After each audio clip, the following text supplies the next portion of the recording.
efforts. Now, as you all know, we at Sodexo begin all of our meetings with a safety message, and today I've asked my So Together co-chair to talk about a safety matter that is particularly important to many of us right now. So please join me in welcoming my esteemed colleague, Lauren Palazola, for our safety moment.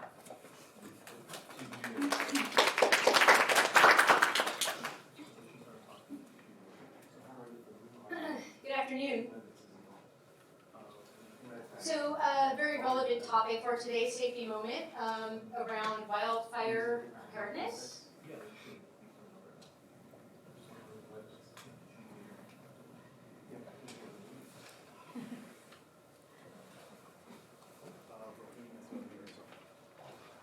We need the PowerPoint up. Name of the desk. One second.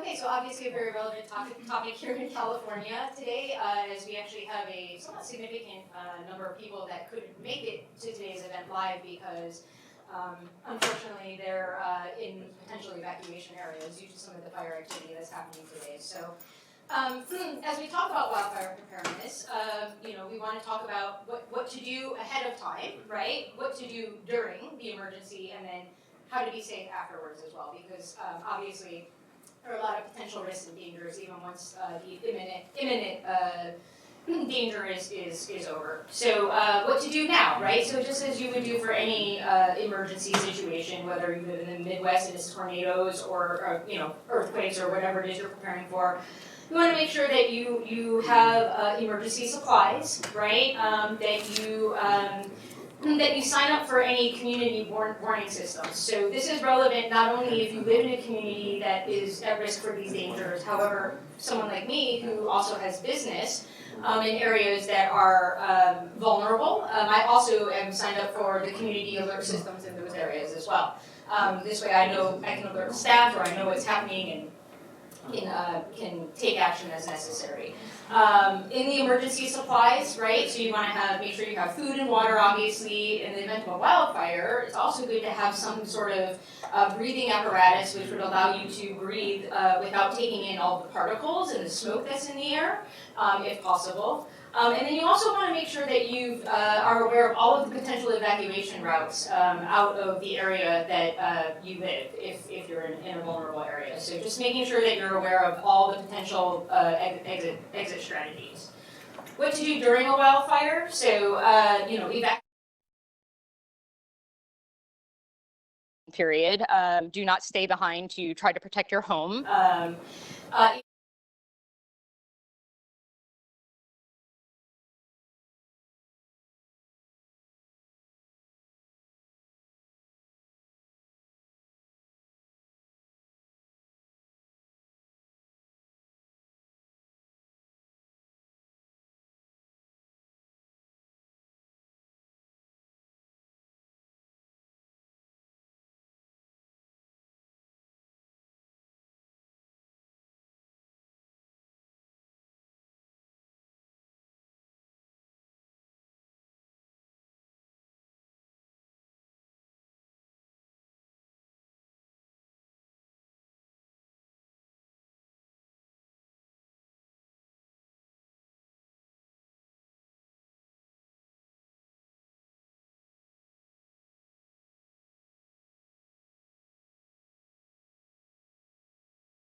this virtually. I think it's kudos to all of you for really leveraging the technology. So I'm excited about it and looking forward to engaging. Excellent. And so we're going to have a discussion today, and on several topics, and I'll do the best.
Stephanie, I wish I could meet you in person, but I'm sure one of these days I will. And then finally, just please be safe. Just thinking of all of our employees who've been impacted by the wildfires. So I think that was a very appropriate safety moment. Thank you for that. So in terms of, why we are so focused on gender balance, and that's what your question was. Yes. So, I think there are a couple of things, right? I mean, the data is what it is. We know that 50% of our talent is women. We have more women graduating from colleges and universities today than men, and this is a global stat. We also know that many consumers are women, and over 60% of purchasing decisions are made by women. So that's sort of a no-brainer. In order to get the best talent, we have to extend our net wider. We really have to, cast that wide net to get the best possible talent in order to come up with innovative solutions for our clients and consumers.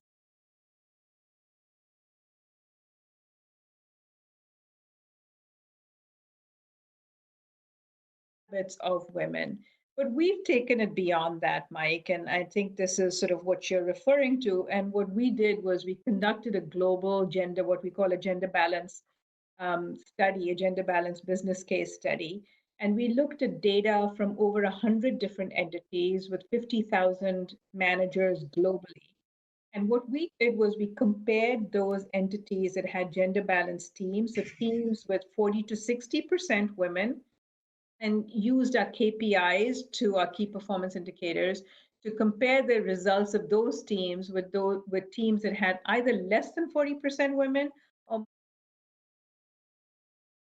found was that in every single instance, so when we looked at employee engagement, at employee retention, at client retention, at safety records, at financial outcomes, what we found was that gender balanced teams, or teams with that sweet spot of 40 to 60% women, outperform teams with less than 40% women. But what's really interesting is when you get more than 60% women, the results start plateauing off. So it's not about one gender being better or worse than the other gender.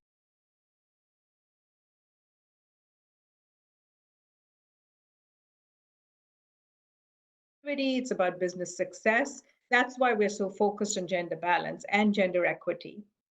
And the way we've been able to leverage it is we've really demonstrated our leadership in this space. We've sort of gone, we've published papers, we've done this particular study. There are not that many organizations that have actually conducted this study. And what it does is it sort of elevates our brand as a leader in diversity and inclusion with our clients and with the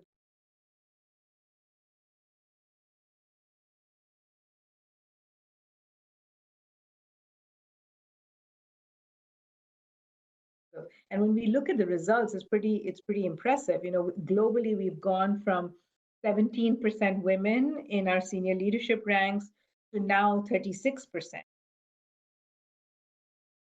2009 to today.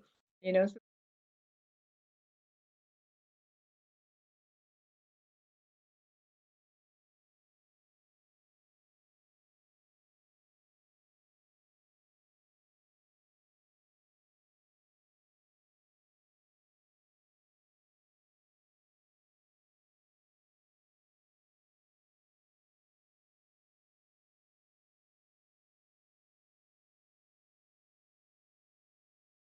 question, Mike.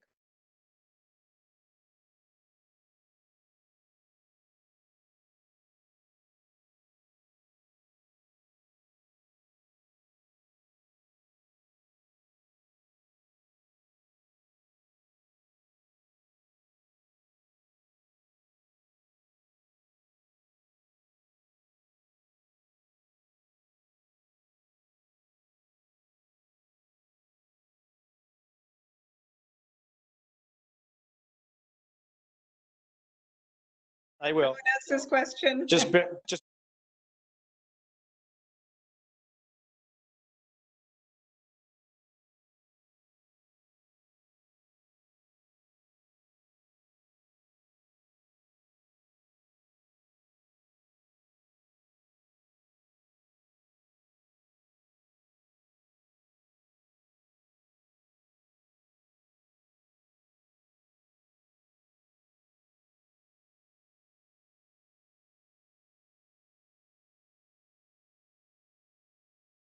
D&I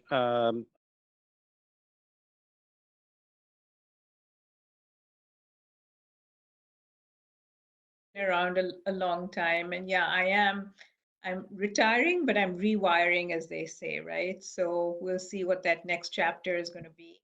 But I think in terms of, what the sort of the decision or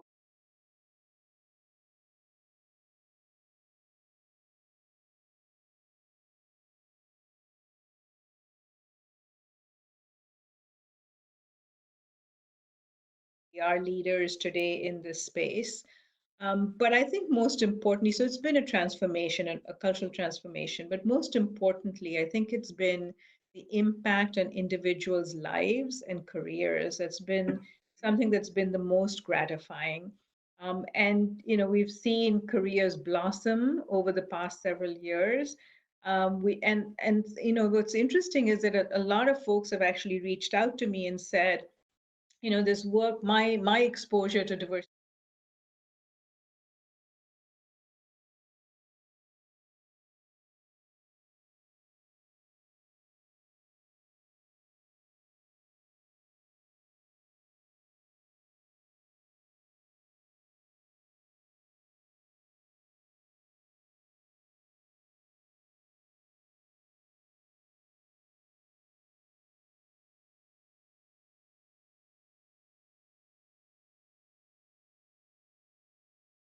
has been around LGBT.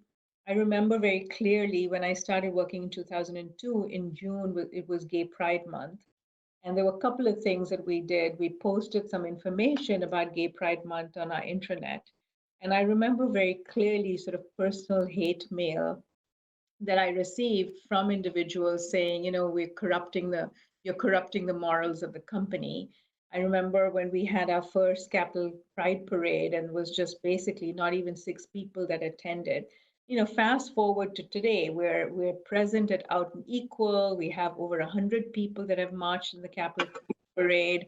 So to me, those are the kinds of things, that indications of how far we've come, and that's what makes me very extremely proud, and it's very gratifying.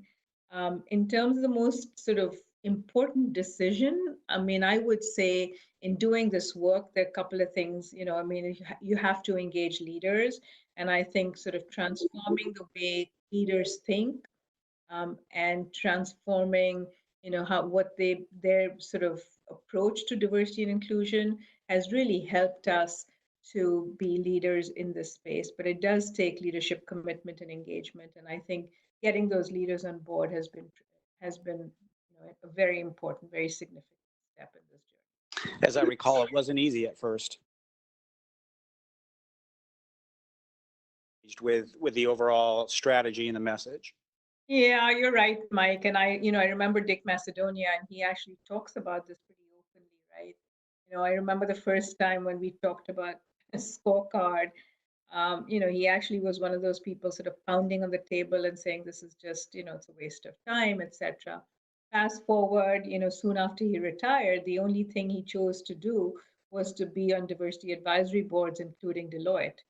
So, I mean, there was a personal transformation that happened. Clearly, was a lot of people that worked with him, and I was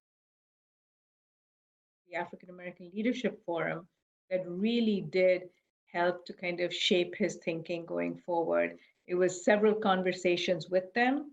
The initial ones were not easy, but I think when he heard and listened to what they had to say, and actually said to them at one point, I haven't walked in your shoes, help me understand. It sort of changed the dynamic, and I think changed the way he was perceived and changed his way of looking at things. So yeah, it wasn't easy, but I have to say there were a lot of people that helped, and our leaders are amazing. I think every one of them is open to learning and growing, and that's why I think we've been able to do what we've done. A lot of heavy lifting from a lot of people in the field. So Stephanie, I'll start with you. And this question is, and Rohini, maybe you can do a quick follow up to it. But what will be the biggest challenge for the generation of women behind you? Is that for Stephanie, right?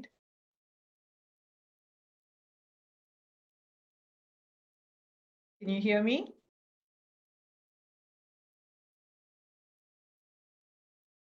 Can you hear me, Rohini? I can now. You're back. Okay. Was that for Stephanie, that question? Yes. Okay, good. A microphone malfunction here. Please hold. Okay. Sorry, let's try this again. Can you hear me okay, Rohini? Yes, I can. Okay, thank you for the opportunity. And again, thank you for inviting me, Mike, and Kathy as well. And Rohini, we'll hope to meet you one day in person. But the question was, what is the biggest challenge, right, for the next generation? Yeah, the next generation of women behind you. Sure. So my observation, because I do have a son, 22. And so what I see for the next generation is, not to let technology and convenience overshadow, I think, the humanness of networking and relationship building, because it's so easy for us to send a text, right? To send a quick email. But, the problem I see is that, and I face it every day, is sometimes people don't make the effort to walk down the hall, to walk down to an office, to a queue, to see someone, just say hello. But we're very quick to go and find that person when we need help, right? So what happens is you need to network and you need to create this relationship before you actually need to send the bat signal for help, right? Because the bat signal is what? It's when you send that bat signal, and your friends and your colleagues, those that know you, that support you, will come to your aid. But you let technology and convenience and this whole, void of human touch, rule that, and it just overshadows everything that you can become. So I think my advice for the next generation is, don't forget about the humanness of, in your business dealings, in your partnerships, right, in your daily lives. It is very important. When you meet someone, give them a firm handshake, greet them with, a smile, see them with your eyes, right? And also just remember that with integrity and just in the human touch, right? You will find that people will become your fan base. They will follow you, right? You don't need technology and apps, right, to tell you how many friends you have and how many connections you have. Because let me tell you, there are times when I look at, connections and I look at job postings or something and I realize, oh, a friend of mine knows somebody that's mutually connected, right? So I called this person up and he says, oh, I don't know who that is. I just friended them, or, I just saw that they asked for a connection and I accepted. Well, don't do that, because what happens is you compromise your brand, right? When you just inadvertently and just arbitrarily just accept invites, right? Really know who these people are, right? Be real with that connection, right? And I think that will take you very far, and just that in itself will just create your own fan base, right? So that's the next challenge, is kind of put down that technology sometimes and just bring back that human touch to everyone. Right? It's great feedback. The iPhone or whatever device you have has really become the Trojan horse of communication, and so it's any feedback around that same topic, Rohini? Yeah, no, I completely agree with you, Stephanie. And I would say, that the challenge for this next generation, I have two daughters that are millennials, and they've sort of grown up thinking that they can be anything and do anything. And I think that what happens very often is that they enter the workplace, and the workplaces are still run by us baby boomers, and they encounter barriers. And I think that what I'm afraid of is these young women won't stay and fight those barriers, but they will basically opt out and leave and go and do something else, either start their own businesses or go to some other organization which better mirrors what their aspirations are and provides them those opportunities. So I think, there's a real danger of organizations losing this talent, because I don't think they're going to stay and sort of fight the fight. I think that they will exit. So I think it's really important for us to ensure that we create those inclusive cultures, because I think this generation is entering with some real horsepower and desire to grow and be everything that they've been sort of taught that they can be and do, and are not going to take kindly to barriers that exist in the workplace. Yeah, I mean, and I guess on that same topic, so the next generation of female leaders, can we get more specific around, and there's several of them in this room and today and on the on our Skype and WebEx, and so what other specifics can we give this group of leaders advice around around the future, and the future in business and the future of D&I in business? You didn't hear me. Mike, is that question for me or someone else? Yes, that question's for you, Rohini. Okay, Sorry. sorry about that. So, I mean, I loved in the introduction of Stephanie, I think one of the things, Stephanie, that you said was to take career risks, right? So I would say, yeah, oh, this is great. I can actually see the room now. Oh, this is better. That's Love great. technology. Right. So I think, clearly there's several things that I would suggest. One is be really intentional about your career and about what you want from your career. Have a clear plan and go after it. Also, I would say ask for what you want, because it's really important that you make sure that you make your aspirations known. So ask for what you want. Seek out sponsors, because we all know that it's those sponsors that help to elevate women and make them visible to the organization. So seek out sponsors, and don't underestimate your power, because each and every one of you in this room and beyond have a lot of power, have a lot of talent. So don't underestimate that as you navigate your career.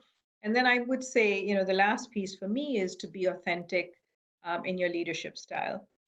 I think that, just lean into what your specific style is, be authentic about your specific leadership style, and don't try and mimic someone else's leadership style, because I think authenticity is absolutely critical in terms of with leadership. So yeah, I think that would be my advice for all of you in this room. Very good, thanks. And at the end of this, we'll actually have a Q&A session. So if there's follow-up questions for Rohini on any of the topics that she's discussed, you'll have the opportunity. Can you hear me? I Yes. can. I'd like to add on something to what Rohini was saying. So last weekend I saw Kathy. and hi Rohini, thank you for being here with us. I saw an image of a woman wearing a T-shirt, and the image on the T-shirt was Ruth Bader Ginsburg, and the words said, "Women belong where decisions are being made." And it made me pause and think about this session today and about just what you were saying about being mindful, being specific, and thinking about where do you want to be, what change do you want to be a part of, and then use your voice and use your power for good for everybody. And so I thought that was a neat visual that I saw, and connects exactly to that topic. That's excellent. Thank you. So Kathy, I was actually going to ask you the next question, and it's fairly straightforward, fairly simple. And what one thing are you most proud of, and why? What am I most proud of? All right, so my adventures with Sodexo included a chapter in operations, a chapter in training and development, and then a shift to business development, the sales and the market development. And when I think back on all of those chapters, the things that really stand out to me are situations where we were facing a complex challenge, had a really marvelous group of people, a great team working together, and supported, challenged, and created together to come to a successful outcome. In fact, so Linnea is in the room with us today and is a part of the So Together chapter. And after one of those important projects, we were debriefing afterwards, and she said something that stuck with me. It was a fast-moving, really exciting project. Mike, you'll know which one I'm talking about. And the really cool thing was we had a small and mighty team working on this, and everybody who was involved helped each other, challenged each other, so that everything that we were looking at, every experience we're trying to create, we're saying, okay, if this is good, what would make this extraordinary? What would take it to the next level? How can we differentiate and play to win that new business opportunity in that case? But how can we do something and drive ourselves? And now it's really neat because that project had a successful outcome. And I think 4 people who are working on that client contract are in the room with us today, which is wonderful. And then it also makes me think about sitting here next to Stephanie. We were talking about this earlier, and it's an amazing partnership that we have, and we very much appreciate that.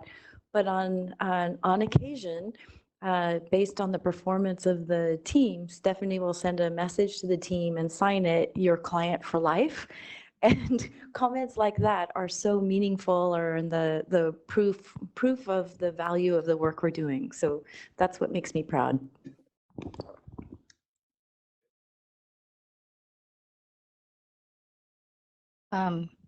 Sorry, I'm trying to fight a cold, you know.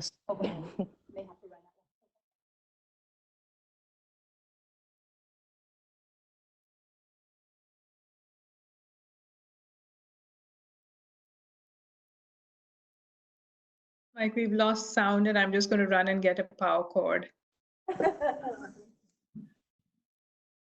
think I'm jinxing the mics, right? No, but yeah, I think the partnership between Broadcom and Sodexo is a very strong one, and I think the reason why I sign it, "Your client for life," is because I do feel that as part of the success, right, is to thank everyone that's been part of that success. And sometimes we forget, even as clients, right, when you do this cafe opening, you do the micro-mart conversions, you do all this, that there was a whole team that came in and helped you, right? And so all it takes is just a little time, one email, right, to thank those that made it successful for you, because I cannot be successful without the team. And so, I think, to Kathy, right? I've met you once, but we've communicated, a couple of times on emails. But and Mike, you've been very generous with your time and your support and your staff. But I think, for us, it's just the more successful I am, the more successful you are, and vice versa, right? And so it's important to embrace that partnership and keep going. And when the metrics are there, right, we keep getting hopefully this your way, and then more cafes our way, right? Because no, for us, it's about engagement with our employees. It's about productivity, and so sometimes that message kind of gets lost, right? But every company has that same goal, right? Is to provide a convenient solution, right? Quality of life, right? In everything that we do for employees. So, partnership.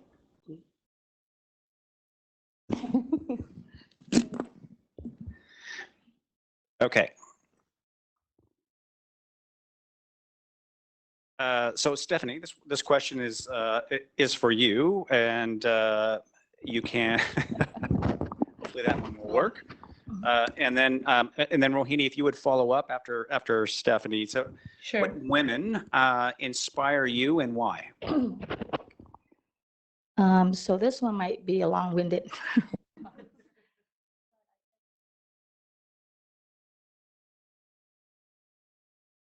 I actually was asked a similar question about 4 years ago when I was taking a leadership class at University of California in Irvine down the street. And the question was, a very similar one, except that it wasn't specific to a male or female. But at the time, I picked a person. And 4 years later, I still pick the same person, no doubt. And this person is a woman. She's a mother, and she's my mother. And what happens sometimes is when we are asked this question, we always think we should pick someone that, celebrity or someone really famous. But a leader and a person that inspires you should be someone that you know personally, right? That makes an impact in your life. But let me just hopefully, spend a little time here on this question because I think it's important. So my parents grew up really poor in Vietnam, and they had no formal education. And so part of their learning, I guess, was just a so-called teacher in the village that the parents paid for to come teach the children, right? And so you paid as long as you get education as long as you were able to pay. And then at some point you ran out of money and then you stop, paying the so-called teacher. But there's no classroom, there's no resources, there's no pens, there's no papers, right? So they get together and they sit in this little, makeshift shack or whatever, and they learn. So my mom never learned to read and write fully. Her printing, if I look at it now, is the level of a first grader at best, right? So you give her a line and you tell her to print her name or sign her name. She doesn't know how to pen, she doesn't know how to write cursive, right? So it's printing and it's off the line because she doesn't know how to keep it within the line. So first level, right? But what's amazing about her is the so-called teacher would come and read books and folklores and poetry. And so my mom had no other way of remembering all this other than to remember by forcefully remembering. So she remembered as a child all these stories, right? And she can still recall all these stories. But if you can imagine, like this teacher comes in and reads all these poetries, almost like Shakespearean level, right? And it's meant for the adult mind. It's not meant for the child mind, right? But she remembers. And so what happens to her is she started using her mind as her library, as her resource, right? And until this day, right, there's no books that she can find that recalls all these stories, but she recorded on a cassette tape. When we came to the United States, she discovered the cassette tape. She's like, oh, I'm going to record my own books, right? But no one can recall the same stories the way she does. It's amazing. So at the age of 12, her father died. And so she was the baby of the family, but was forced to work equally to support the family. And so she went as her first job to go mine salt from the ocean. And if you guys ever are, curious about that, read up on it and how salt is mined from the ocean, right? Solar evaporation is days, right? So out in the elements, out in the heat. She learned to make fish sauce because in Vietnam, right, that's sodium because salt is hard to find. And she learned to plant vegetables and sell and grow, right? And she started becoming really good, very resourceful with no formal education. She doesn't know how to do math, but somehow she figured math out and was able to do math and sell, right, and calculate. And if you try to cheat her, she'll know, right? But how did she figure this out? It's amazing. But she survived 2 world wars, right? She survived the death of 3 children. She survived, famine, and she survived the loss of her country. And to me, some of this I don't even know until she starts telling the stories. And she's kind of older in life now. And a lot of times I tell her, "Is there anything else you want to tell me?" But about 10 years ago, I was curious about my medical history, and I asked her. I said, "Hey, Mom, did I ever have chicken pox or measles when I was a kid?" And she's like, "I don't remember." And I was kind of annoyed, right? 'Cause I'm like, how can a mother not remember? And she says, "I had 10 kids, right? I don't know what you guys had, but I'm sure you had everything." And I was like, "Oh, how strange." And so then she goes, "But I do remember that you suffered from dengue fever and you almost died." I was like, "Say that again? What?" To know in your 30s that you almost died when you were a kid, this is shocking. And so I said, "Okay, you need to tell me, Mom, because I don't know what you're talking about." And my sister was present in the room, my older sister. So so my mom tells the story about she went out in the fields that day to work all day. And she entrusted me to my sisters, right? To my sister's care. And so my mom comes home and I'm sitting at the windows, side. And she just looked at me and she just realized this is not right. Something's not right. And what happened during the 70s is that dengue was the leading cause of death for children in Southeast Asia. And it had already killed a lot of the children in the village. And so here's my turn, right? So my mom sees this and she's like, she has every symptom of dengue and I'm going to get her to the hospital and I got to get her now. So this is at night. And during this time, there was the Vietnam War going on, right? And the government had put a curfew on anybody leaving the house or the village at a certain time. So my mom goes out and finds a neighbor who has a Vespa scooter, right? That's the only transportation. There are no cars, right? So she pays this neighbor with whatever she had. And he takes us to the hospital. And so at the hospital, my mom witnessed all the children dying from dengue, right? And so I survived that night.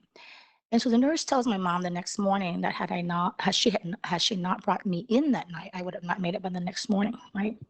So these are stories that it's very amazing as an adult to listen and you're like, how did I go through life not knowing any of this? But that's my mom, right? Very humble. But I can't imagine how scared she was for me, right? And I can't imagine how worried she was for my other siblings that she left behind because there was no form of communication or phone, right, to call to say, hey, we're fine, we're coming home, right? So we just wind up coming home and the family celebrated.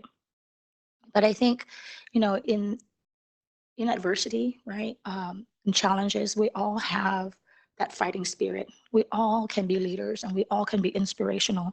But I think the question more becomes, are you brave enough, right? Are you brave enough to break laws and rules and curfews? Are you brave enough to leave 6 children behind to save the one, right? And so, again, human spirit is there, it's powerful. But I think a mother's love is unconditional and is beyond understanding. And so I am who I am because I'm my mom. Being inspired by her is an understatement. I have the same fighting spirit. I have the same stubbornness, right? I have the ability, right, to just look at something and see that something's not right. I have the ability to multitask just like her. But beyond all else, I think everyone in my family agrees that I have a very good memory, just like her, and I have a memory like an elephant, right? So what Sodexo, the team tells me to. But sorry for the long-winded answer, but I think it's important because I think sometimes we forget, right, that even our moms, right, and our family members are our leaders and people that we should strive to be like, and it doesn't have to be far, right, distance or celebrity status. Thank you. Yeah, thanks.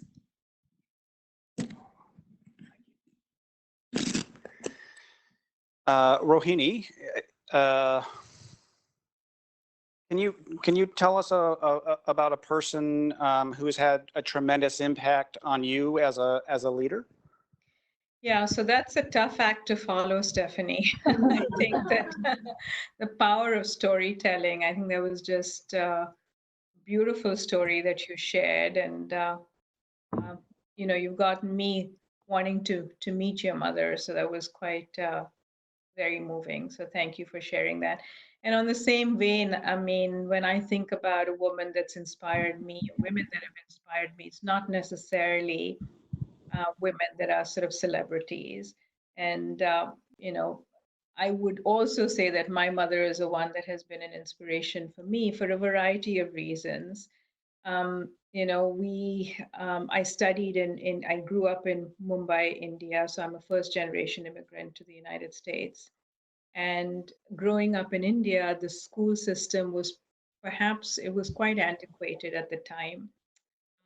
And my mother wanted us to get a good education.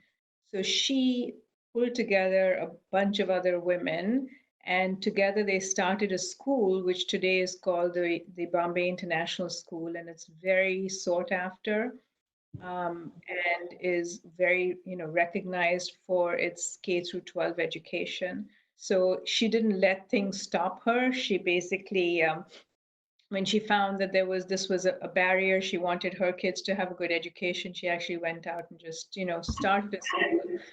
And similarly, when I left India to go to grad school in the United States, it was a time when education was a precondition, almost a precondition for an arranged marriage. And when I said that I wanted to do my master's, she, along with my dad, they were the ones that encouraged me and said, well, it would be a good experience for you if you went to the States and did your master's in the States. So, I think that was a formative experience for me coming to the States. It was the first time that I experienced being a minority. I grew up as part of the majority in India with, surrounded by people who look like me with the same skin tones, but maybe many variations in socioeconomic class and education. And when I came to the US and was sort of identified as a minority and learned to recognize myself as such, with that came an understanding of all the privileges that I had had being a part of the majority. And the lack of privileges that minorities experience, when you are a minority, and there were positive and negative experiences. But I think it sharply focused for me the privileges that I had had, and that's what sort of brought me to the work that I do today in terms of leveling the playing field. So that was my mother. But I would say that the other sort of individuals that have inspired me are my two daughters. They're just wonderful human beings, very capable, and they keep me honest. They keep me grounded. I remember I went to my older daughter's, and she lives in San Francisco, went to her place not long ago. And, she and her husband, she got married recently, they share sort of a household task. So actually, I don't think they share it. He does 90% and she does maybe 5% of those tasks. So Yeah, we're sitting we're sitting in the kitchen and he cooks this wonderful 8-course Ethiopian meal. And then he cooks everything from scratch, and then he does the dishes and all of that. And she's sitting with me and chatting away.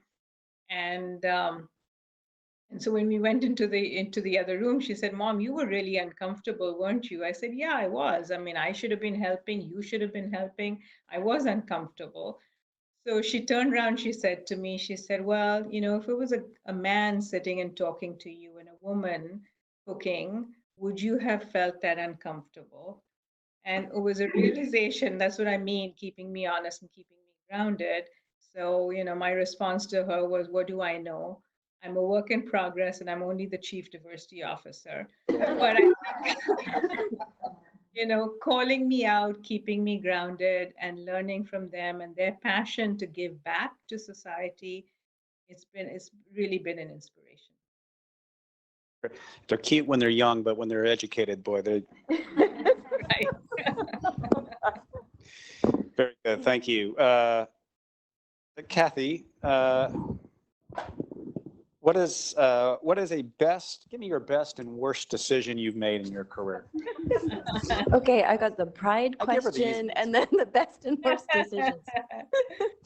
So a little humor for the best one. My husband recently told me the best decision I'd ever made was marrying him. So that's the worst. The worst decisions I've made is if I think back on a few occasions, if I could go back and rewind, I would have spoken up. So there are a few times where I could have changed the trajectory on something. I could have made a difference if I had used my voice, and I regret those. So those would be some examples of times if I could replay them, I would. I guess similar question, Rohini, and even Stephanie, is, if you could start all over again, what would you do? What would you do differently in your journey? Go If any- for it, Stephanie. Let's see. Does the mic work? All right, there you go. Yes. I think for me, I would actually pursue higher education, right? Meaning get my master's. That's something that's always been on my mind and a chip on my shoulder. And the reason is because I think for my family culturally, right, I'm the first generation college graduate. And my mom, like I said, and my parents, right, they had a lot of children, 6 girls, right? 6 girls, 2 boys. And my mom's like, whoa, 6 girls, right? Lots of trouble. So let's get you married off, because at a very young age, she always said, in Vietnam, if you were in your early 20s and you're not married, you're an old maid. That's the way it was, right? And then marriage was arranged. So for us, it was like, get married, right? Get married, and don't get into trouble, and then figure out life later, right? So we kind of all did the same thing. We all got married really young. I actually got married at 23, which is kind of later compared to my sisters. But at 23, I was married right after college. And then at 27, I had my son. At 29, I bought my house, right?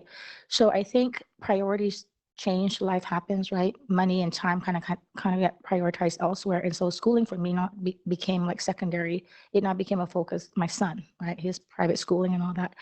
So if I had to redo my life, I think I would do that. But I could still do it. But the thing is now my kid wants to go med school, right? So time and money is always, pulling apart. But I think, but it's not a bad decision to get married young. I think what happened was I was a very young mom and I was able to grow up with my son. It's amazing. And so what happens is when he became in his late teen or mid to late teens, he knew how to drive. That's when I made my career change from finance to project management, right? Because I could now travel, I could do projects. If I did it the other way around, right, where I had my kid later in life, maybe the schooling would have went the other way, right? I don't know, but I don't regret any of it. I think I do regret not going for higher education and not still doing it, right? I think that's the only thing I would regret. Redo my life? Yeah, well, a little bit of a regret in there, in the education part, that I didn't pursue it sooner. Okay. Thank you. Rohini? Yeah, so I don't look back. I always sort of move forward. So I rarely see things as regrets. I'm pretty. The way I like to look at it is sort of you learn and you keep moving forward. But um, you know along the lines of what Kathy said in terms of asking for what you want, I would really encourage you to do that, because I think that's absolutely critical. What's the worst that can happen? Someone will say no to you, but at least you've asked, you've put it out in the universe. But for me, I think it's more around taking those risks. And at Sodexo, at one point in my career, there was an opportunity to take a position and move to Europe. And maybe that's something I should have done, and it would have so other things would have worked out. But at the time, it was more, how it was all the things that I couldn't do, right? My kids were young. What about their education? My husband was working. What would happen to him? So I very quickly just said no. Everything turned out okay. But I would just encourage you all, on the WebEx and in the room, take risks. Put yourself out there. And I think particularly take sort of global risks, because I think, having global experience is just so very important these days. Thank you. And we're coming to the end, so I have two questions left, and then we're going to take a few Q&As if you don't mind. So what would be, and again, this is probably more to the people in this room, the people who are on the WebEx, but what characteristics would this group of women who lead D&I, what characteristics do you let me start over again. What one characteristic this group of women should own to lead D&I community to success? So I think, leading D&I communities to success it's a complex role, but I would say, clearly your ability to build relationships, put yourself in the other person's shoes and understand things from the other person's perspective. Definitely a strategic mindset, the ability to think strategically, but to execute. My favorite quote, and I think it really applies to leading D&I work. My favorite quote is from Dorothy Height, who was a civil rights leader, a wonderful, wonderful woman. She used to wear the most elaborate hats and actually came to one of Sodexo's ALF meetings at the age of 95 or close to 95 and spoke without glasses, without a single note. She was just remarkable. And the quote that I wrote down when she spoke was, leaders are dreamers with shovels in their hands. And I think that really applies to D&I work. In terms of leading this work, it is about having a vision, thinking big, but then being able to execute and, chunking it out and making it very practical. So I would say, strategic thinking, definitely building relationships, the ability to influence, I think all of these things, and to put yourself with empathy in the other person's shoes and understand their perspective. Very critical. Excellent. Thank you. What do you, from a D&I perspective, and this will be our last formal question, but what is the biggest challenge you think D&I will face in the coming years?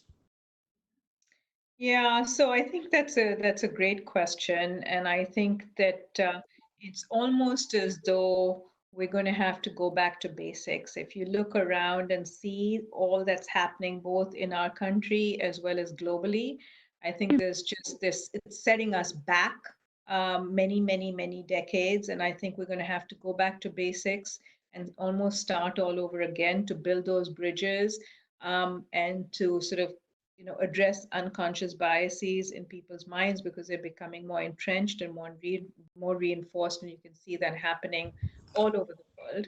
So I think that's one. I also think that doing global work is becoming more and more complex, and the cultural nuances are just so specific. And I think doing global diversity work is going to be a huge challenge and continue to be a challenge. So wait till I write my book, folks, because that's one of the things that I want to address. But that is going to be something that we're going to have to unpack through into the future. And then the last piece that I would say is, issues of religion. That's something that we haven't quite addressed, in as robust a way. But I think that is something that we're going to have to continue to grapple with and address in diversity and inclusion. So I think those are some of the things. But I do think, we've not really addressed issues of race or gender, even in this country, leave alone globally. So I think there's a lot of sort of almost going back to basics that we're going to have to do as well. The work's not done. No, just started. All right. Yep. Anybody from the panel have comment on challenge in the future with D&I? It's interesting because there certainly are a lot of challenges, but we can see on a day-to-day basis where there are pockets of progress. So you look around the teams that we work with, we have more and more talented women clients who are highly engaged in the business and super successful. We see the difference when we have the right teams working together, the magic that can happen. And so I think there's a lot of work to be done, but if we look at the things that are working well and can help amplify those, that's a really wonderful place to focus as well. Very good. Rohini, do you have a few minutes to answer some Yeah, questions? absolutely. Yeah, this is the fun part, Mike. I've been drilling you for the last hour, so somebody else can just. Okay, opening up for questions. Anybody?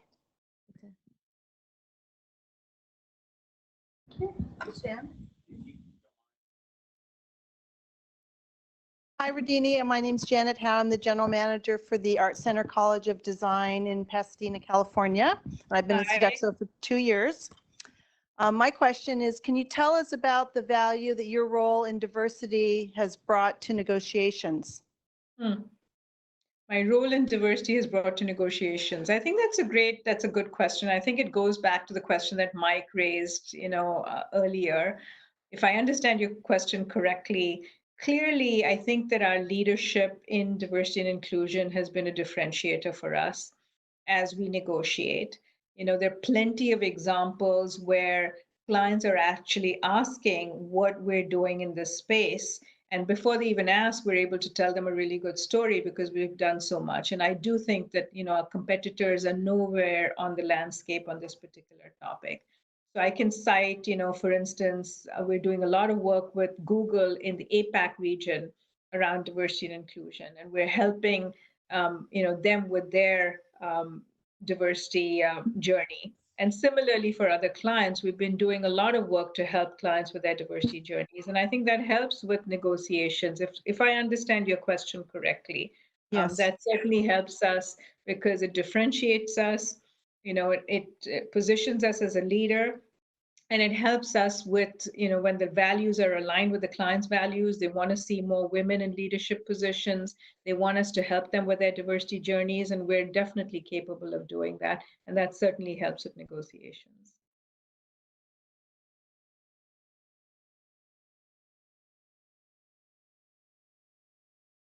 Are you going to take questions online as well or not? Yes, yes, we can. Hi, Rohini, Stephanie, and Leslie. Maria Martinez Gugliotti, and I'm an area general manager under Lauren Palazzola with Corporate Division. And my question is to any one of you on the panel. Describe to us some of the values that you get out of being a mentor or a mentee in any of the programs that you've had. I'll start. I've had the experience of being both mentee and mentor, and it's amazing because whichever role you're in, there's just tremendous opportunity to learn and share. So I think the mentors get as much out of the experience as the mentees. And we have some amazing formalized program impact in others, but there's also just huge opportunity with informal relationships and the bonds that form and how we can help each other. Yeah, I would just sort of add to that. I've been a mentor ever since obviously Impact was launched. And I have learned every year, particularly, I've asked for mentors who are in operations. And that has helped me to keep me real and to keep me grounded because I get to shadow them. I get to see what the challenges are and really gives me a perspective on what's happening in the field. But I'll just share a very quick story from a mentor perspective. We had launched a mentoring program in Europe, and one of the leaders mentored a woman who was managing a high security facility. And so at the end of his mentoring relationship, he said, if you had presented me with two candidates, a male and a female, and asked me to select the candidate that was best suited to manage and to lead a high security facility, I would have chosen the man because it needs an aggressive, assertive leadership style. It's a dangerous environment, etc. He said, after mentoring this woman who is very effective and she has a very soft leadership style, but is extremely, extremely effective, he said, I'll never let that unconscious bias come into play again in my selection of a candidate. So the mentors, the point is that mentors get as much out of these relationships, because I think it's a learning for mentors as well. Great, thank you. For any of our friends online, if you have a question that you'd like to submit through the chat box, please go ahead and do so, and our tech team will relay the question to us. In the meantime, while we wait for those, anybody else in the audience?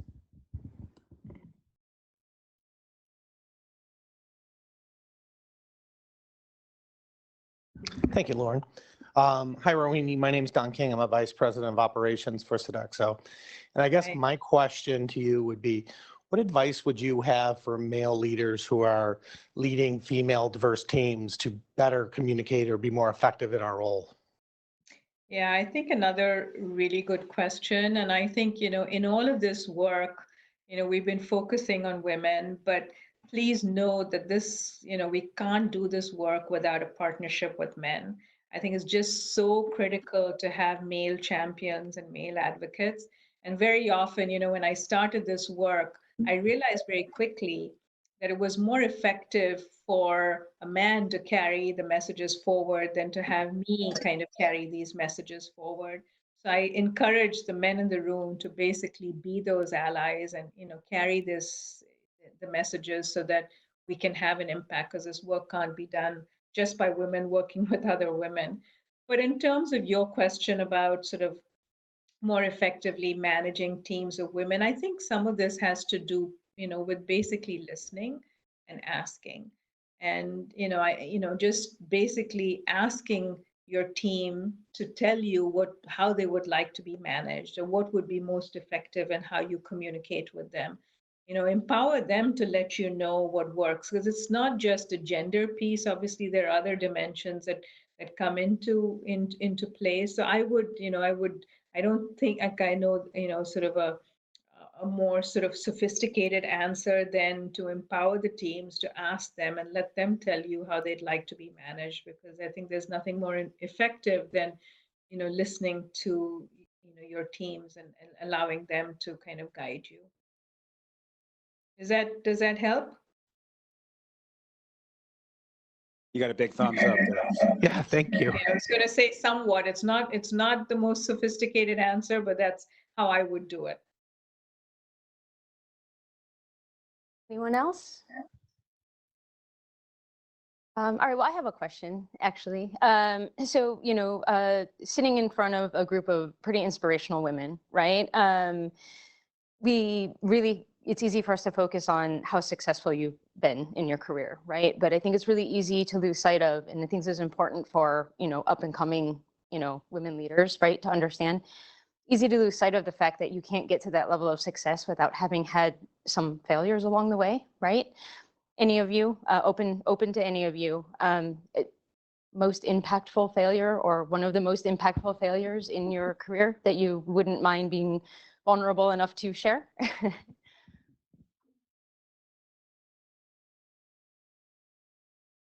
Oh, my failure. Well, while we're thinking, as you said that, Lauren, Rohini and the team have been active with a really neat group called the Center for Talent Innovation. And Liz, you and I had the privilege of attending an event earlier in the year, and it was really remarkable to sit and listen to these women and men talking about a lot of work had been done on what's wrong with STEM, science, technology, engineering, math roles, and all the challenges for women and people of color breaking into that field. And they did some research and turned it around and said, for those people who are thriving, what's working right? And which was a really interesting way to turn it around. And some of the women on the panels were, you sit in the audience and you'd look, and they were incredible leaders of major organizations and doing groundbreaking work and research, but they were sharing their stories. And I haven't thought of a good example to share yet, but your question took me back to that day and listening to these women who in their 20s or 30s or 40s or 50s, something striking had happened that helped inform the path they then went on, where they had greater success and experience from having had that experience. So it's an interesting thought to ponder. Rohini or Stephanie, any examples to share? Yeah, I don't think that, I'm not sure that there's been sort of one big, huge sort of failure, but I would say there's always these micro kind of lessons that you learn along the way in terms of how to do things differently or to do things better, and just learning from those and not repeating those same mistakes, I think is really critical. So for me, I would say, there are many occasions when, I had over orchestrated things. And, if I had just let people be and let them sort of engage at their level, it would have really resulted in a more dynamic outcome. So I think, letting go and not over orchestrating, I think that's one lesson that I have learned over time. And I think I need to keep reminding myself of that. And then I think the other piece would be just, sometimes I've pushed very hard, and I think it's meeting people where they are and sort of incrementally moving them along, because people won't, sort of step into the deep end till they've kind of tested the waters. So allowing people to do that, I think, is another sort of, lesson that I have learned along the way. And that's about sort of pacing and timing, and knowing how to pace and time things, and not sort of overwhelming individuals or an organization by moving too quickly on certain things. I think those would be some of those sort of, micro lessons, along micro failures, micro lessons that I've learned along the way. Thank you. We actually have a question from our online audience that I'd like to share. Mm-hmm.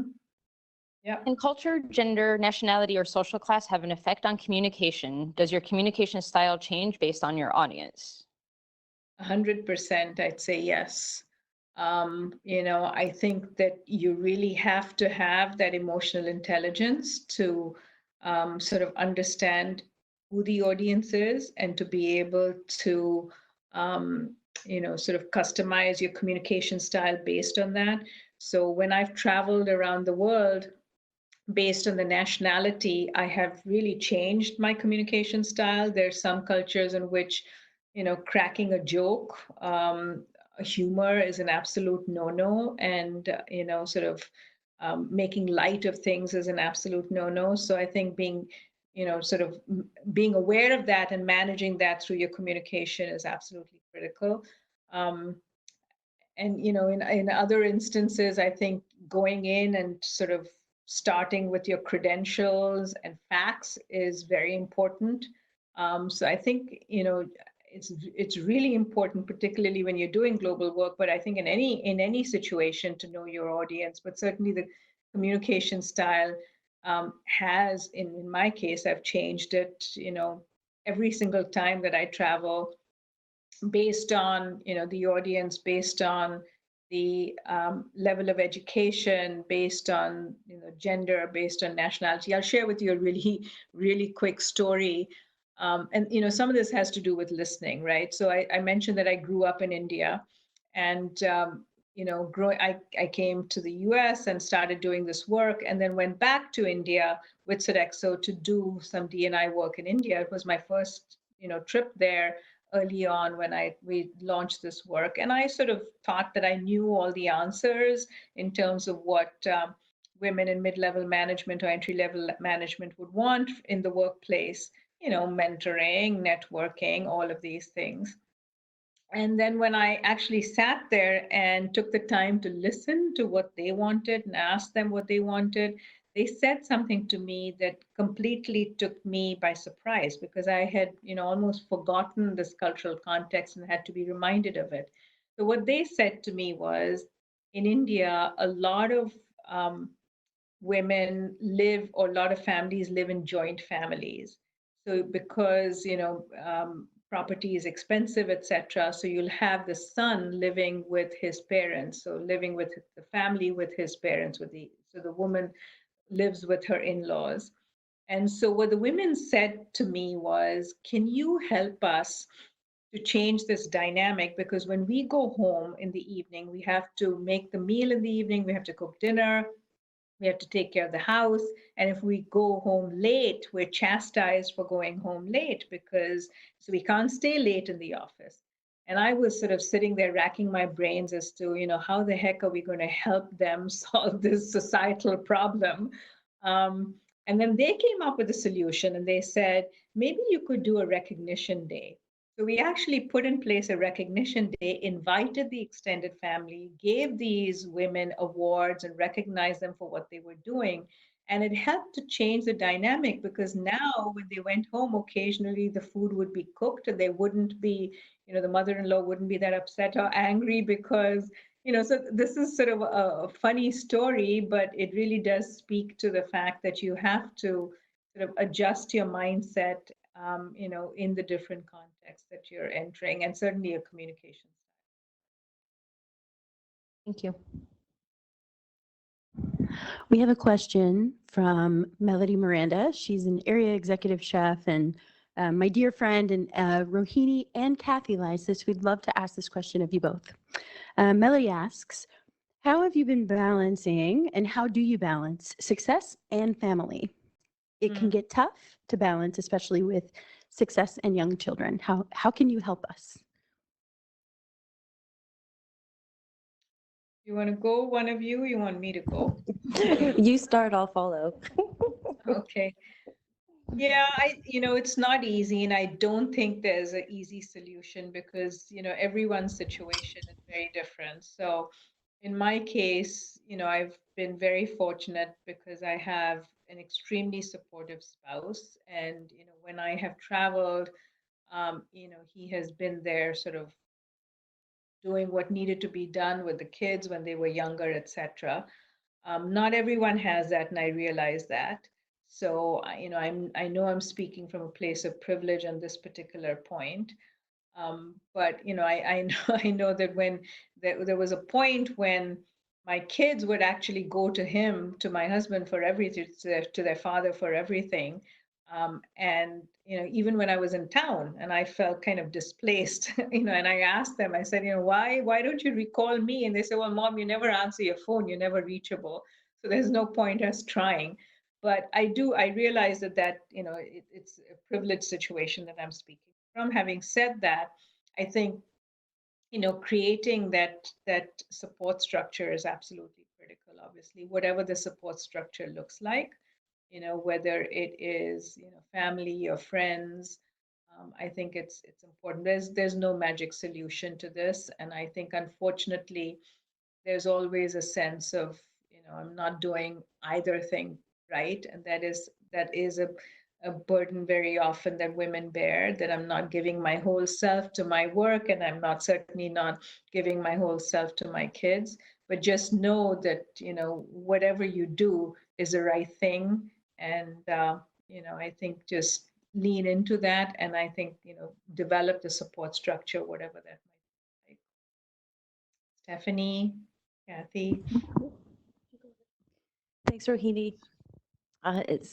Similar thoughts in terms of it's complicated.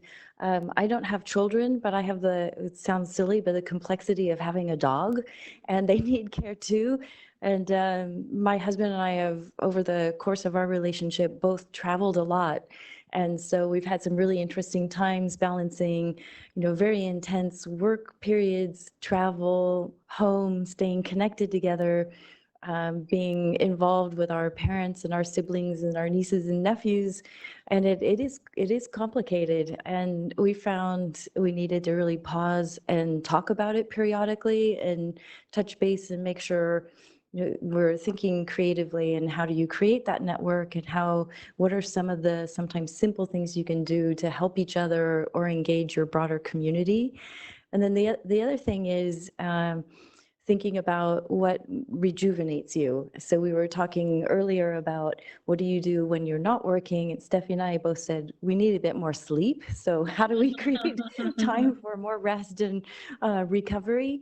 And then what do you find rejuvenates you in that time? And for me, it's getting out into nature, it's going for a walk or a run or taking my dog for a walk or something, and how refreshing that is. And then I can come back and and actually lately a lot of my dog walks include being on the phone with Mike, if that counts. So we're I might get one productive of too. those, so, yeah. But feeling flexible and getting a little bit creative with your time to try to keep the pieces together. Kathy, if I could just add a quick thing to that, I think that's really important what you said about sort of how do you sort of rejuvenate yourself and you know, and take care of yourself is absolutely critical. I also will say that, you know, at Sodexo, we're very fortunate that we do have flexibility. And I think that goes a very long way in helping. I know that it's, you know, it's in pockets, some more than others, but certainly does help. Go ahead, Stephanie.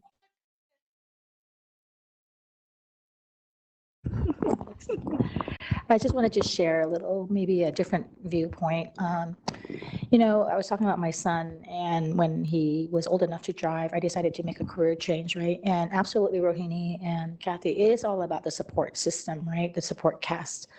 And if you don't have that, there are certain careers that you just have to say no to, because you can try to do it, and maybe it works and maybe it doesn't, but you have to be real with yourself and be real with your family, right?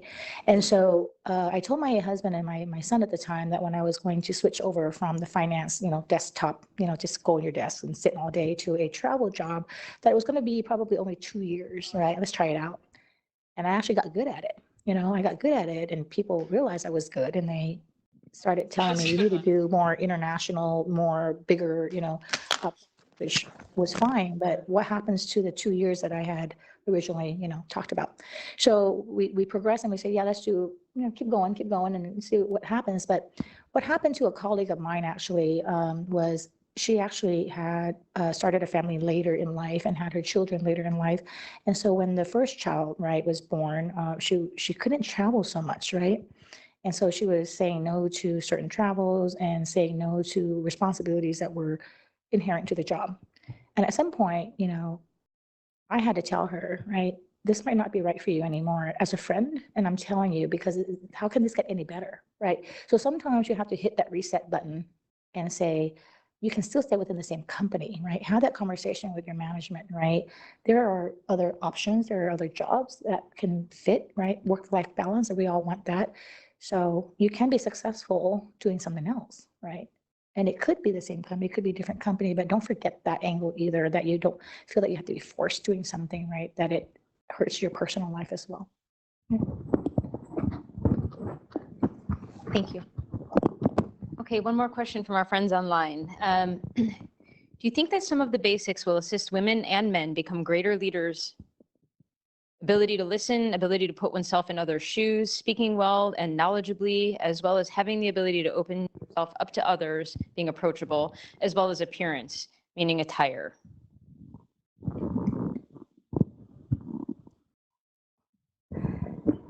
I think that's a lot. That's a lot of questions. I mean, a lot of things in one question. But I think essentially, you know, do you think that getting back to the basics will help men and women, you know, be stronger leaders? Based off of Rohini's previous comment about getting back to basics. Okay. Yeah, no, I mean, I was sort of thinking about, yeah, getting back to basics in terms of diversity work. But yes, certainly, I think that these are sort of foundational things to being good leaders. You know, for sure, the ability to listen is absolutely critical, and put yourself in the other person's shoes.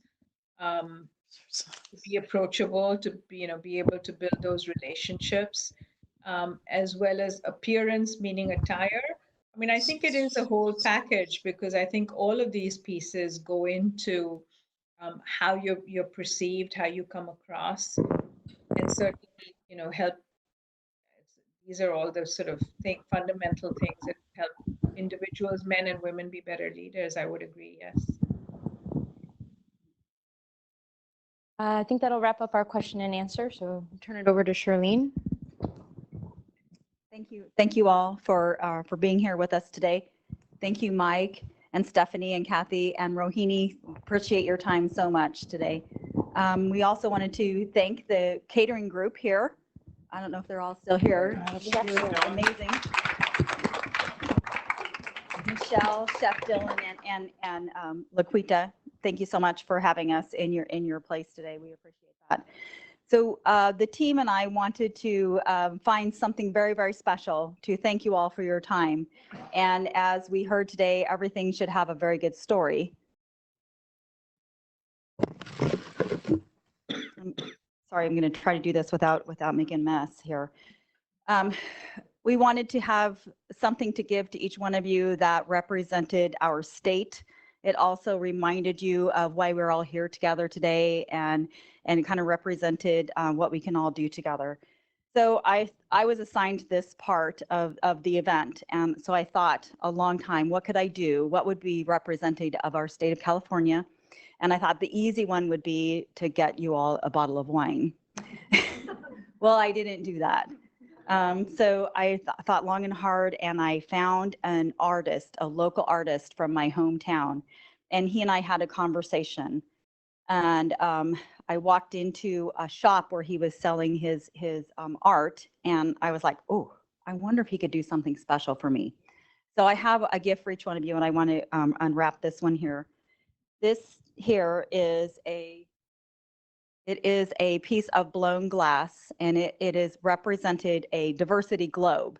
And Wow. the story that I wanted to tell each one of you is that to make this, I knew nothing about blown glass. He told me how he had to make this piece of glass. It's a flat sheet of glass. And then there's all of these colors of diversity in here. They're all chopped up little pieces of glass, and he puts them in a row. And then as the glass is heated and blown, he swirled it together, and they're all kind of melded together in a piece of glass. Each one is unique. Each one has different flaws that happen in the glass and as it's blown, but together it would represent the colors of diversity, or what we can all do together if we all work together to solve our issues. So I have a piece of one for each of you, and Rohini, we will send yours off to you. Thank you. Elizabeth, I'm sorry, my sister's name is Elizabeth. I'm going to probably call you Elizabeth for the rest of our lives together. That's okay. Thank you so much. So one more thing before we go, I wanted to do something super special for you, Rohini, because I really appreciate everyone on our panel. I appreciate all the time and energy that went to today's event. And someone shared with me that you have a new grandson, young grandson. And so I found these really cool blocks. You may have seen them. This is a child's block set, and it is Women Who Dared. And so the likes of Susan B. Anthony, Ruth Bader Ginsburg, Mother Teresa, they're all in here. And it's cool because their contribution is on the block with an image of the woman who was so daring. So I will send that to you, but there was just one that was missing. And so we had your block made with your image. And it says, your contribution, leading expert, organizational change, diversity and inclusion. We have your image burned into the block, and this was handmade. And your contribution catalyzed a generation of women to dream bigger, think higher, and dare greatly. Thank you so much for joining us today. But more importantly, thank you so much for all you did for our organization. You know, I am just so incredibly moved. I don't quite know what to say. This is very, very emotional for me. I really wish I could have been there. Thank you so much. And as you were speaking, all of you, I was thinking that this is why I love this organization. It's because of people like all of you in that room. You made my job much easier because you folks did the heavy lifting. So thank you very much for all that you have done. And I really, really hope that you continue to engage and continue to work at inclusion in our company. And thank you so much for your thoughtfulness. Thank you.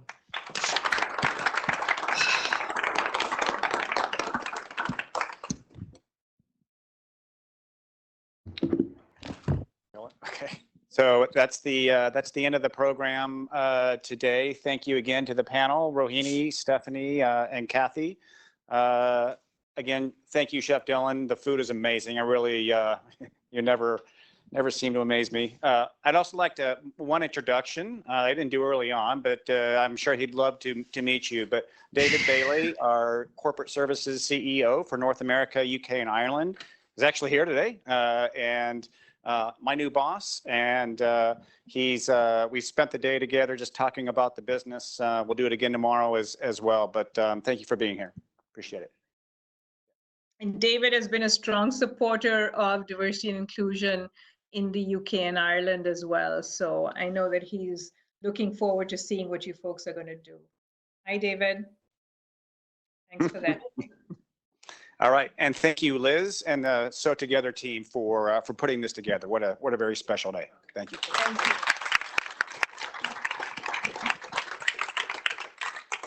And please eat. Bye.